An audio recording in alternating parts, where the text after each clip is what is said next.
Okay, we're going to be taking a tour through some of the hairlines in the NBA, so let's get right into it.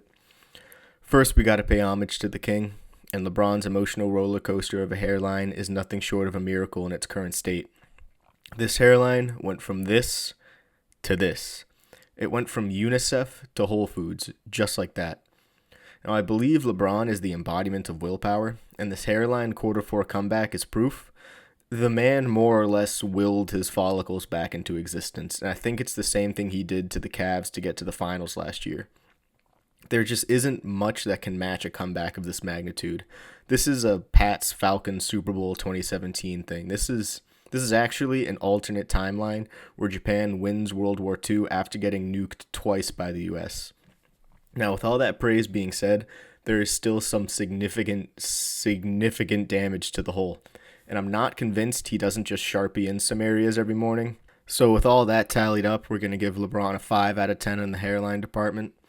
And keep in mind, he was flirting with a 2 out of 10 back in the day, so he's truly doing the impossible by moving that much up in the rankings.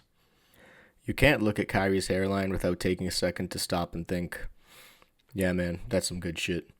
I mean, it looks like Steve Jobs customly engineered this hairline for his head. I mean, we're going to break the stats down on this bad boy, and right off the bat, I mean, it's thick, it has good positioning, it's razor straight, and it looks like it has good defense, and it's going to hold up for years to come. I mean, we can't ask for much more out of a hairline than what this is providing us. This is a 10 out of 10. There's nothing more I can say here, so we're just going to move on. Now, I know Kobe is retired, but we can't just ignore what his situation was. His head looks like the crystal skull from Indiana Jones. So Kobe's hairline had clearly retired before he did. Its contract was up and it just left the team. And by this point, it's an area code away from the man himself.